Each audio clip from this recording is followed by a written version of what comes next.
Hello and welcome. I'm a tree, and this is a review of Dimension 20, Season 3, The Unsleeping City. Starting with an overview, The Unsleeping City is a live play D&D series produced by Dropout and released in summer and fall of 2019. It's a full 17-episode series, just like Season 1, with episodes hovering around 2 hours each. Brennan Lee Mulligan is the game master, and the cast from Season 1 returns playing new characters in a new setting. Colloquially called the Intrepid Heroes, they are Zach Oyama, Emily Axford, Lou Wilson, Siobhan Thompson, Brian Murphy, and Allie Beardsley. Even though this is Season 3 of Dimension 20, the actual story is unrelated to either Season 1 or 2 and can be watched completely independently of them. The season is set in New York City, and the player characters are denizens of NYC. However, there exists a hidden magic world within the Big Apple, and the PCs are pulled into the magical Unsleeping City to save the day from growing ethereal threats to both the magic and non-magic parts of the city. For my overall impressions, this season shares so much of the DNA that makes up Season 1 Fantasy High. Same cast, same season length, same structure of alternating roleplay and combat episodes, same absolutely gorgeous set and miniature designs. Only a different coat of paint separates the two, and in this case, the paint is the setting and the characters.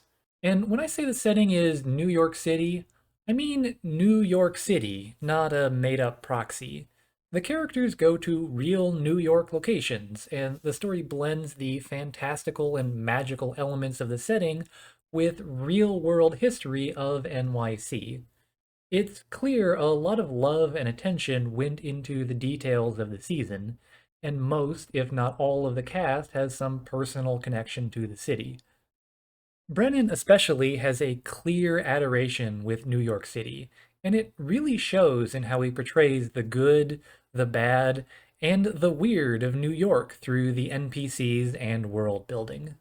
And then there's the magical undercurrent called the Unsleeping City. The magic of the Unsleeping City can be whimsical, humorous, weird, uncomfortable, or downright dangerous, not too unlike the city's non-magic parts. Beings of all kinds make homes in the Unsleeping City, from wizards and spell slingers to talking plants and insects and birds, to fairies and vampires and all sorts of supernatural creatures. The Unsleeping City allows for any fantastical elements to be added, although they often have some connection to the non-magical portion of the city. The characters this season are all New Yorkers of different backgrounds and professions.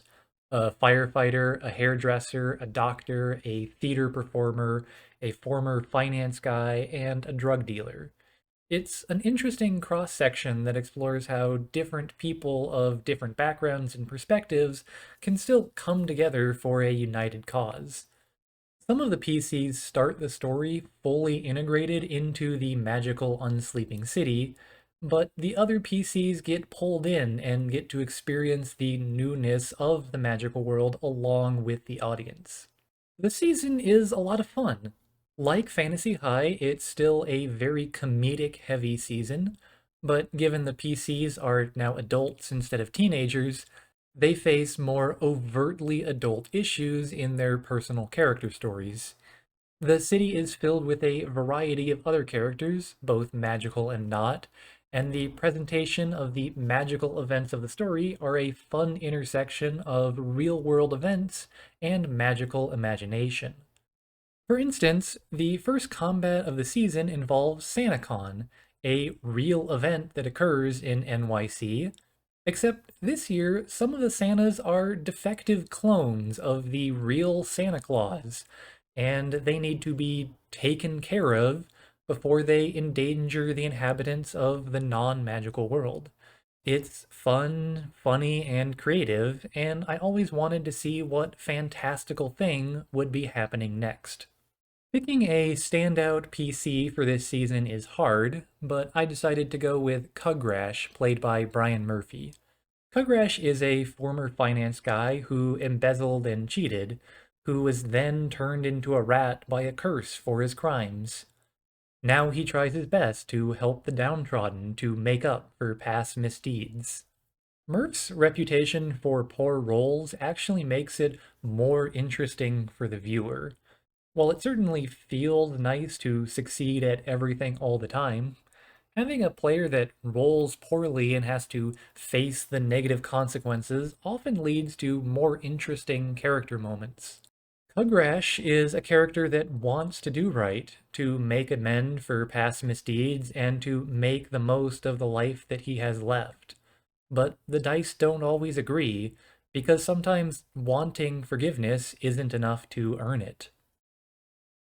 As for a rating, I'm going to give Season 3 of Dimension 20, The Unsleeping City, a 4 out of 5. I like the setting, I like the characters, I like the story.